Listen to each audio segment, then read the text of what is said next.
नमस्कार दोस्तों, मैं विकास त्रिवेदी आपके अपने यूट्यूब चैनल विकास स्टडी सर्कल पर आप सभी का स्वागत करता हूं। दोस्तों, हिस्ट्री की कल की क्लास में हम लोगों ने गुप्त वंश के बारे में जानकारी की थी, जिसमें हम लोगों ने चंद्रगुप्त प्रथम और उसके बाद उसका उत्तराधिकारी समुद्रगुप्त के बारे में जानकारी की थी, जिसमें हमने आपको बताया था कि भारत का नेपोलियन समुद्रगुप्त को विसेंट स्मिथ ने कहा था और चंद्रगुप्त प्रथम जो है वो गुप्त काल का गुप्त वंश का वास्तविक संस्थापक था। उसी क्रम को आगे बढ़ाते हुए आज का हमारा टॉपिक है चंद्रगुप्त द्वितीय या विक्रमादित्य। दोस्तों, चंद्रगुप्त द्वितीय ने विक्रमादित्य की उपाधि धारण की थी। आज हमारा टॉपिक यही है और इसी पर हम चर्चा करेंगे। तो वीडियो को अंत तक बिना स्किप किए हुए बहुत ध्यान से देखना और ज़्यादा से ज़्यादा लाइक करना, शेयर करना और चैनल को सब्सक्राइब जरूर करना। दोस्तों, शुरू करते हैं चंद्रगुप्त द्वितीय विक्रमादित्य। दोस्तों, अगर इसके टाइम पीरियड की बात करें तो इसका टाइम पीरियड चंद्रगुप्त द्वितीय का 380 से 415 ईस्वी तक रहा। और अगर हम पूरे गुप्त वंश गुप्त काल की बात करें तो गुप्त काल का टाइम पीरियड हमने आपको बताया था कि 319-20 ईसा पूर्व ईस्वी से दोस्तों 550 ईस्वी तक रहा है। और उसके बाद दोस्तों चंद्रगुप्त द्वितीय के बारे में विक्रमादित्य, जिसका इसकी उपाधि जो इसने धारण की थी विक्रमादित्य। तो दोस्तों, विक्रमादित्य जिसका शाब्दिक अर्थ होता है वीरता का सूर्य, और इसने किस लिए धारण की थी अभी हम आपको आगे बताएंगे कि इसने विक्रमादित्य की उपाधि किस लिए धारण की थी। तो विक्रमादित्य की का शाब्दिक अर्थ होता है वीरता का सूर्य।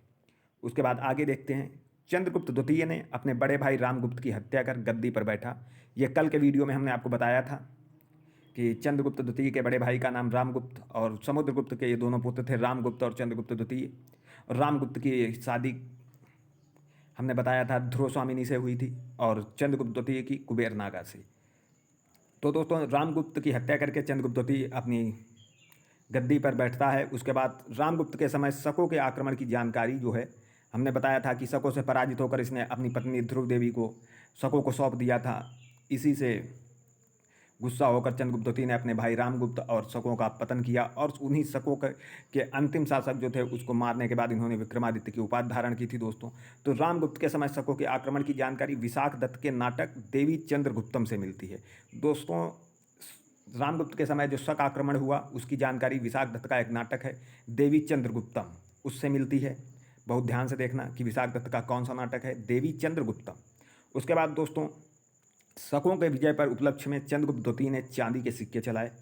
दोस्तों, शकों पर विजय के उपलक्ष्य में चंद्रगुप्त द्वितीय ने चांदी के सिक्के चलाए और भारत के इतिहास में सर्वाधिक चांदी के सिक्के इसी ने चलाए। दोस्तों, चांदी के सिक्के सर्वाधिक किसने चलाए?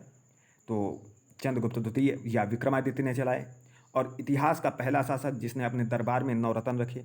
दोस्तों, अगर हम इतिहास में की बात करें तो ये पहला शासक था जिसने अपने दरबार में नवरत्न रखे। आप लोग बताइए कि और किस शासक ने अपने दरबार में नवरत्न रखे थे? तो दोस्तों, आपको बताते हैं कि अकबर ने भी अपने दरबार में नवरत्न रखे थे और कृष्णदेव राय, इन्होंने अष्टदिग्गज इनके नवरत्नों को कहा जाता था। और शिवाजी का जो नवरत्न था, उनके नवरत्न थे, उनको अष्ट प्रधान कहा जाता था। और ये क्वेश्चन दोस्तों UPSSC जो 24 अगस्त 2021 को हुआ था उसमें पूछा गया था कि शिवाजी की मंत्रिपरिषद को क्या कहा जाता था, तो अष्ट प्रधान कहा जाता था। और जहांगीर ने अष्ट छाप। तो ये चीज़ आपको समझ आ गई होगी कि नवरत्न अकबर और चंद्रगुप्त द्वितीय के शासनकाल में थे। अगर सर्वप्रथम की बात करें तो सबसे पहले चंद्रगुप्त द्वितीय ने रखे थे। और ये नवरत्न कौन थे दोस्तों? बहुत इंपॉर्टेंट है, केवल क्वेश्चन चंद्रगुप्त द्वितीय से इन्हीं से बनता है कि चंद्रगुप्त द्वितीय के नवरत्न कौन थे। तो कालिदास, पैसाची लिपिका दोस्तों, महान ज्ञाता कालिदास चंद्रगुप्त द्वितीय के नवरत्न में से एक।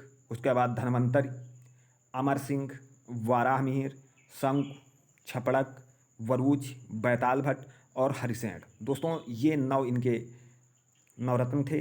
अब हम सबसे पहले कालिदास जी के बारे में देखते हैं कि इन्होंने क्या किया है। दोस्तों, बहुत इंपॉर्टेंट है कालिदास। तो इनके नवरत्न आप लोगों ने देख लिए होंगे, कालिदास, धन्वंतरि, अमर सिंह, वाराहमिहिर, शंख, छपड़क, वरूज, बैताल भट्ट और हरिसेन। तो हमारा चैप्टर है कालिदास। दोस्तों, इन्हें भारतीय साहित्य में उपमा अलंकार का भगवान कहते हैं। तो दोस्तों, भारतीय साहित्य में उपमा अलंकार का भगवान कालिदास जी को कहा जाता है। और इनका जन्म कश्मीर में हुआ था। कालिदास जी का जन्म कश्मीर में हुआ था। और पैसाची लिपि का महान लेखक किसे कहा जाता है? तो कालिदास जी को पैसाची लिपि का महान लेखक कहा जाता है। उसके बाद दोस्तों, कालिदास को आप लोग जानते हैं कि भारत का शेक्सपियर भी कहा जाता है। किसने कहा? तो विसेंट स्मिथ ने।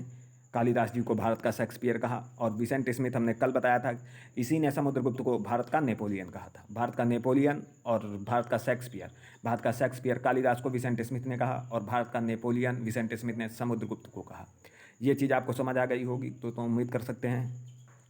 उसके बाद इन्होंने 8 पुस्तकों की रचना की। इनमें 4 महाकाव्य तथा 4 नाटक थे। दोस्तों कालिदास ने 8 पुस्तकों की रचना की, जिनमें 4 महाकाव्य और तथा 4 नाटक थे। महाकाव्य रघुवंशम, इनके महाकाव्य कौन कौन से थे? तो रघुवंशम, मेघदूतम, कुमार संभवम और ऋतु संहार। दोस्तों इनके ये 4 महाकाव्य थे, रघुवंशम, मेघदूतम और कुमार संभवम, ऋतु संहार। उसके बाद आगे देखते हैं कि इनके और कौन से दोस्तों नाटक कौन से थे। तो इनका सबसे फेमस नाटक दोस्तों अभिज्ञान शाकुंतलम, मालविकाग्निमित्रम, हमने आपको बताया था। इसमें मालविका और अग्निमित्र की लव स्टोरी है। उसके बाद विक्रमोर्वशीयम दोस्तों, कुंतलेश्वर, दौत्यम, ये सभी इनके नाटक हैं दोस्तों। ये 4 नाटक, और पिछली बार भी इसके पहले हमने इनके जो 4 और रचनाएं हैं वो बताई। और दोस्तों अभिज्ञान शाकुंतलम पहली भारतीय रचना है जिसका यूरोपीय भाषा अंग्रेजी में अनुवाद किया गया है। दोस्तों अभिज्ञान शाकुंतलम पहली भारतीय रचना है जिसका यूरोपीय भाषा में अनुवाद किया गया है और इसके अनुवादक विलियम जोन्स थे। उसके बाद दूसरा हमारा आता है इनके नवरत्न में धन्वंतरि को दोस्तों इन्हें आयुर्वेद का भगवान कहा जाता है और इनकी प्रमुख रचना है निघट्टू। धन्वंतरि को आयुर्वेद का भगवान कहा जाता है और इनकी प्रमुख रचना है निघट्टू। उसके बाद तीसरे नवरत्न में आते हैं अमर सिंह दोस्तों, यह एक प्रसिद्ध व्याकरणाचार्य थे और इन्होंने अपनी प्रसिद्ध पुस्तक अमरकोश की रचना की। इनकी प्रसिद्ध पुस्तक है अमरकोश और इनकी पुस्तक अमरकोश में विश्व का पहला शब्दकोश कहा जाता है। इनकी पुस्तक जो अमरकोश है इसे विश्व का पहला शब्दकोश कहा जाता है और इस पुस्तक में 12 प्रकार की कृषि का उल्लेख तथा विष्णु के 39 अवतारों का वर्णन किया है। इन्होंने इस पुस्तक में 12 प्रकार की कृषि का उल्लेख तथा विष्णु के 39 अवतारों का वर्णन किया है। उसके बाद इम्पॉर्टेंट जो इनके नवरत्न हैं उनमें वाराह मिहिर दोस्तों, यह एक महान खगोलज्ञ, ज्योतिषाचार्य और गणितज्ञ थे। वाराह मिहिर जो थे दोस्तों एक महान खगोलज्ञ, ज्योतिषाचार्य और गणितज्ञ थे। इन्होंने लघु जातक, वृहद जातक और पंच सिद्धांतिका नामक पुस्तकों की रचना की। वाराह मिहिर ने लघु जातक, वृहद जातक और पंच सिद्धांतिका नामक पुस्तकों की रचना की। उसके बाद अगर बात करें दोस्तों इनके शासनकाल में छपड़क भी था, ये भी एक ज्योतिषी था। और उसके बाद अगर वरुरुच की बात करें तो ये संस्कृत विद्वान था। बेताल भट्ट महान जादूगर था ये, और हरिसेन आप जानते हैं कि ये कवि था। तो उसके बाद आगे देखते हैं चंद्रगुप्त द्वितीय के शासनकाल में क्या हुआ। तो दोस्तों चंद्रगुप्त द्वितीय के शासनकाल में चीनी बौद्ध यात्री भारत आया। कौन? फैयान। दोस्तों चंद्रगुप्त द्वितीय के शासनकाल में चीनी बौद्ध यात्री फैयान भारत आया। और अगर फैयान की बात करें तो इसका वास्तविक नाम कुंड था। दोस्तों फैयान का वास्तविक नाम कुंड था और यह 14 वर्षों तक भारत में रहा। फैयान जो था वो 14 वर्षों तक भारत में रहा और इसके ग्रंथ का नाम है फोकोकी। फैयान के ग्रंथ का नाम है फोकोकी। उसके बाद आगे देखते हैं दोस्तों, आगे हमारा है कि चंद्रगुप्त द्वितीय की पुत्री का नाम दोस्तों प्रभावती था। चंद्रगुप्त द्वितीय की पुत्री का नाम प्रभावती था। यह वाकाटक वंश के शासक रुद्रसेन द्वितीय से प्रेम करती थी। दोस्तों चंद्रगुप्त द्वितीय की पुत्री का नाम प्रभावती था और यह वाकाटक वंश के शासक रुद्रसेन द्वितीय से प्रेम करती थी और विवाह भी किया। उसके बाद दोस्तों किंतु शक वंश के शासक रुद्रसेन तृतीय ने प्रभावती से, रुद्रसेन जो तृतीय था दोस्तों वो प्रभावती से प्रेम करता था और यह बार बार प्रभावती को परेशान करता था, जिसके कारण चंद्रगुप्त द्वितीय ने रुद्रसेन तृतीय की हत्या कर दी और शक वंश का अंत किया और विक्रमादित्य की उपाधि धारण की। इन्होंने दोस्तों शक वंश के अंतिम शासक रुद्रसेन तृतीय की हत्या करके विक्रमादित्य की उपाधि धारण की और इतिहास के दोस्तों 14 शासकों ने विक्रमादित्य की उपाधि धारण की थी। दोस्तों इतिहास के 14 शासकों ने विक्रमादित्य की उपाधि धारण की। प्रथम शासक जिसने विक्रमादित्य की उपाधि धारण की वो चंद्रगुप्त द्वितीय था और अंतिम शासक हेमू था। उसके बाद दोस्तों अगर बात करें तो चंद्रगुप्त द्वितीय का उत्तराधिकारी इसका पुत्र कुमारगुप्त हुआ, कुमारगुप्त या गोविंदगुप्त। इसके बारे में कल हम चर्चा करेंगे अपनी क्लास में। अगर वीडियो आपको अच्छा लगे दोस्तों तो वीडियो को ज़्यादा से ज़्यादा लाइक करें, शेयर करें और चैनल को सब्सक्राइब जरूर करें। मिलते हैं अगली क्लास में, तब तक के लिए धन्यवाद। जय हिंद।